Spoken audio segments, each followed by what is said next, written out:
কংগ্ৰেছত দুৰ্নীতিৰে লুটিপুটি খোৱা মানুহেৰে বিজেপি গঠন হোৱা বুলি মন্তব্য কৰিছে মীৰা বৰঠাকুৰে। আমি পুনৰবাৰ জনাইছো মীৰা বৰঠাকুৰৰ পুনৰ বিস্ফোৰণ। কংগ্ৰেছত যিসকল লোক দুৰ্নীতিৰে লুটিপুটি খোৱা আছিল সেইসকল লোকৰ বি টিমেৰে বিজেপি গঠন হোৱা বুলি মন্তব্য কৰিছে মীৰা বৰঠাকুৰে। হিমন্ত বিশ্ব শৰ্মাক পুনৰ আক্ৰমণ কৰিছে মীৰা বৰঠাকুৰে। হিমন্ত বিশ্ব শৰ্মাই বিজেপিৰ মানুহক বিশ্বাস নকৰে বুলি মন্তব্য কৰিছে মীৰা বৰঠাকুৰে।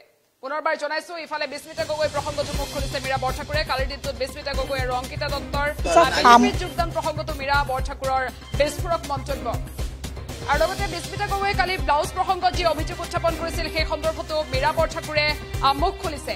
বিস্মিতা গগৈয়ে কংগ্ৰেছক কোনো ধৰণৰ লিখিত অভিযোগ দিয়া নাছিল বুলি বিস্মিতা গগৈ প্ৰসংগত মুখ খুলিছে মীৰা বৰঠাকুৰে। লগতে অংকিতা দত্ত আৰু বিস্মিতা গগৈৰ প্ৰসংগত মীৰা বৰঠাকুৰে মন্তব্য কৰিছে যে কিবা পোৱাৰ আশাত ক্ষমতা বা অৰ্থ লাভৰ আশাত বিজেপি দলত যোগদান কৰা বুলি তেওঁ তুলাধুনা দিছে শেহতীয়াকৈ বিজেপিত যোগদান কৰা কংগ্ৰেছীসকলক আৰু ক্ষমতাৰ অৰ্থৰ লোভত বিজেপিত যোগদান কৰা বুলি মন্তব্য কৰিছে মীৰা বৰঠাকুৰে। আমি পুনৰবাৰ জনাইছো কংগ্ৰেছৰ যিসকল দুৰ্নীতিগ্ৰস্ত নেতা আছিল তেওঁলোকৰ বি টিমেৰে বিজেপি চলাইছে হিমন্ত বিশ্ব শৰ্মাই। এনেধৰণে মুখ্যমন্ত্ৰী ডক্টৰ হিমন্ত বিশ্ব শৰ্মাৰ বিৰুদ্ধে আক্ৰমণাত্মক হৈ পৰিছে মীৰা বৰঠাকুৰ। লগতে হিমন্ত বিশ্ব শৰ্মাই বিজেপিৰ লোকক বিশ্বাস নকৰে, কেৱল কংগ্ৰেছীসকলকহে বিশ্বাস কৰে, এনেধৰণৰ মন্তব্য কৰিছে মীৰা বৰঠাকুৰে। গতিকে কংগ্ৰেছীসকলক লৈ কংগ্ৰেছীৰ বি টিমেৰে বিজেপি চলোৱা বুলি অভিযোগ উত্থাপন কৰিছে মীৰা বৰঠাকুৰে। ইফালে ৰাহুল গান্ধীৰ ভাৰত জোড়ো ন্যায় যাত্ৰা সফল হোৱাৰ বাবে হিমন্ত বিশ্ব শৰ্মাই অংকিতা দত্ত বিস্মিতা গগৈৰ দৰে একাংশক মাতি নি বিজেপি দলত যোগদান কৰোৱাৰ অভিযোগ উত্থাপন কৰিছে মীৰা বৰঠাকুৰে। এই সন্দৰ্ভত মীৰা বৰঠাকুৰৰ মন্তব্য আছে, মন্তব্য আগবঢ়াইছে। দ্বিতীয় কথাটো হৈছে যোৱা সাম্প্ৰতিক সময়ত কোন বিজেপিলৈ গৈছে এইটো বহুত ডাঙৰ কথা নহয়। বিস্মিতা গগৈ গৈছে নে অংকিতা দত্ত গৈছে এইটো বহুত ডাঙৰ কথা নহয়। ক্ষমতা আৰু অৰ্থৰ লোভ মানে সংযম কৰিব পৰাটো বহুত ডাঙৰ এটা ক্ষমতা। গতিকে তেওঁলোকে একচুৱেলি ক্ষমতা নহ'লে বা কিবা পোৱা নোপোৱাৰ বহু কথা তেওঁলোকৰ অংক আছে, তেওঁলোক গৈছে। আমি সেইসকল ব্যক্তিকহে একচুৱেলি মৰ্যাদা দিব বিচাৰোঁ যিসকলে সুতৰ বিপৰীতে গৈ কিবা পোৱা নোপোৱাৰ কথাটো নহয়, ৰাইজৰ যিবিলাক প্ৰত্যাশা সেইবিলাকক লৈ সবলভাৱে নেতৃত্ব দিয়ে। অকল বিস্মিতা গগৈ বুলিয়ে নহয়, বহুত জাতীয়তাবাদী নেতা কা আন্দোলনৰ সময়ত আস্ফালন কৰা নেতাবিলাকো আজি কিবা দেখিবলৈ পাইছে। বগা ভাত থাকিলে বহুত বস্তু যায়।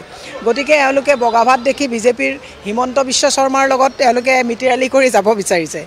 কংগ্ৰেছত কোন সুৰক্ষিত হয় নহয় সেইটো কংগ্ৰেছে সিদ্ধান্ত ল'ব। গতিকে তেওঁলোকে কালি গৈছেহে, কালি গৈছে, দুদিনমান সময় লওক। মোৰ খালি এইটোৱে তেওঁলোকৰ ৰাজনৈতিক উত্তৰণৰ প্ৰতি কামনা আছে, কিন্তু মোৰ এইটোৱে তেওঁলোকৰ প্ৰতি মোৰ মানে কেতিয়াবা দুখ লাগে। ভূৱনেশ্বৰ কলিতা ডাঙৰীয়া যেতিয়া সভাপতি হৈ আছিলে ইয়াত 1 নম্বৰৰ চকীত বহিছিলে। এতিয়া মই যেতিয়া বিজেপিৰ মিটিংবিলাকত কেৱল মাত্ৰ বিচাৰি থাকোঁ যে ভূৱনেশ্বৰ কলিতা ডাঙৰীয়া ক'ত আছে। একদম গেলেৰীটো মই তেওঁৰ চকীখন দেখা নাপাওঁ। এওঁলোকে যাতে সেই অৱস্থাটো নহয় তাৰ কাৰণে মই মানে তেওঁলোকৰ প্ৰতি আহ্বান জনাইছোঁ। দ্বিতীয় কথাটো হৈছে যোৱাকালিৰ যিটো বিজেপি অফিচৰ যিখন ডায়েছ দেখিলোঁ, ভৱেশ কলিতাক যদি বাদ দিয়ে সেইখন কংগ্ৰেছ অফিচৰ নিচিনাই হৈ আছে। গতিকে হিমন্ত বিশ্ব শৰ্মাই যে বিজেপি মানুহক একেবাৰে অলপো বিশ্বাসত লোৱা নাই, তেওঁ পুৰণা তেওঁৰ সাংগপাংগসকলক লৈ পেলাই বিজেপিটো চলাইছে, এই কথাটো বিজেপিৰ পুৰণা নিষ্ঠাবান কৰ্মীসকলে উপলব্ধি কৰিলে ভাল। সেইটো একচুৱেলি কংগ্ৰেছৰ যিসকল দুৰ্নীতিত লুটিপুটি থকা মানুহ আছিলে তেওঁলোকৰ বি টিমেৰে এতিয়া বিজেপি চলি আছে। গতিকে বিজেপিলৈ কোন গৈছে এইটো বহুত ডাঙৰ কথা নহয়। হিমন্ত বিশ্ব শৰ্মাৰ এওঁলোকেতো কেতিয়াবাই ডিব্ৰুগড়ত গৈ বাহৰ পাতিছিলে, নল'লে তেতিয়া। এতিয়া হিমন্ত বিশ্ব শৰ্মাই যেতিয়া ৰাহুল গান্ধী ডাঙৰীয়াৰ যাত্ৰা সফল হ'ল তেতিয়া ক'লে যে তহঁতে ইমান দিনে যোৱা নাছিলি, এতিয়া ভূপেন বৰাক অলপ ঝাটকা দিওঁ বুলি লৈ গৈছে। কিন্তু ভূপেন বৰা ডাঙৰীয়া একো ঝাটকা নাপায়। এওঁলোক বহুদিনৰ পৰাই বিজেপিৰ লগত নাই, কংগ্ৰেছৰ লগত নাই। বহুদিনৰ পৰাই এওঁলোকে দাদা ব্ৰিগেডৰ লগত কথা বতৰা চলি আছিলে, সেইবোৰ ইনফৰ্মেশ্যন আছে। গতিকে মই তেওঁলোকৰ ৰাজনৈতিক উত্তৰণৰ কামনা কৰিছোঁ। কিন্তু যেনেকৈ আপোনাৰ এই সুশান্ত বৰগোহাঁই, আজিকালি আপোনালোকে দেখিছে নহয় মৰিয়নিৰ বিধায়কজন জিম কৰি গান চান গাই থাকে, আজিকালি দেখিবলৈকে নোপোৱা হ'ল। তেওঁলোকৰ যাতে অৱস্থা সেইটো নহয়, সেইটোৰ প্ৰতিহে মই মানে আহ্বান জনাইছোঁ। চাওক, অভিযোগ যিটো নাৰী সুৰক্ষাৰ কথা অভিযোগ আনিছে বিস্মিতা গগৈ ডাঙৰীয়ানীয়ে, গতিকে সেইটো তেওঁ জানিব। কিন্তু মই আপোনালোকক এটা কথা কৈছোঁ, কংগ্ৰেছত আহি মই যিটো আত্মসন্মান ইয়াত পাইছোঁ সেইটোৰ কাৰণে মই সদায় চিৰকৃতজ্ঞ।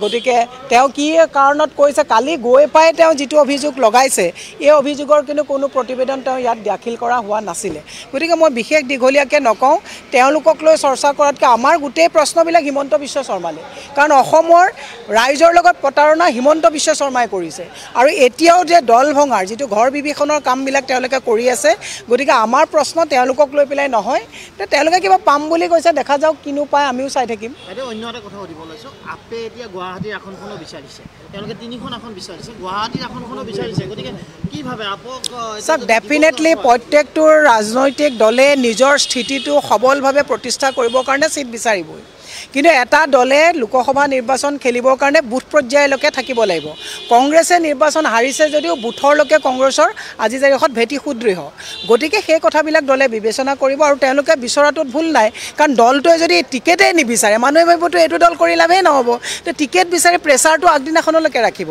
কিন্তু তেওঁলোকেও ভালকৈ জানে যে বুথৰলৈকে সংগঠন নহ'লে যে লোকসভা জিকিব নোৱাৰে সেইটো ভালকৈ জানে গতিকে সেইটো লৈ পেলাই বৰ হতাশ হ'বলগীয়া কথা একো নাই 26লৈকে আমাৰ এলায়েন্স থাকিব পৰৱৰ্তী পৰ্যায়ত সকলোৰে সহায় সহযোগিতা লৈ আগবাঢ়ি যাব মোৰ বিশ্বাস মানে গুৱাহাটীৰ আসনখন দিয়া নহয় বুলি আপুনি নাই সেইটো দলে সিদ্ধান্ত ল'ব কিন্তু মোৰ বিশ্বাস যে গুৱাহাটীত যিমানটো গ্ৰাছৰুটলৈকে আপোনাৰ জিলা কমিটি ব্লক কমিটি মণ্ডল পঞ্চায়ত বুথৰলৈকে থাকিব লাগে বেলেগ দলৰ নাই গতিকে কংগ্ৰেছ এটা ডাঙৰ দল গতিকে মোৰ বিশ্বাস দলে যি সিদ্ধান্ত ল'ব দলৰ হিতত ল'ব সাম্প্ৰতিক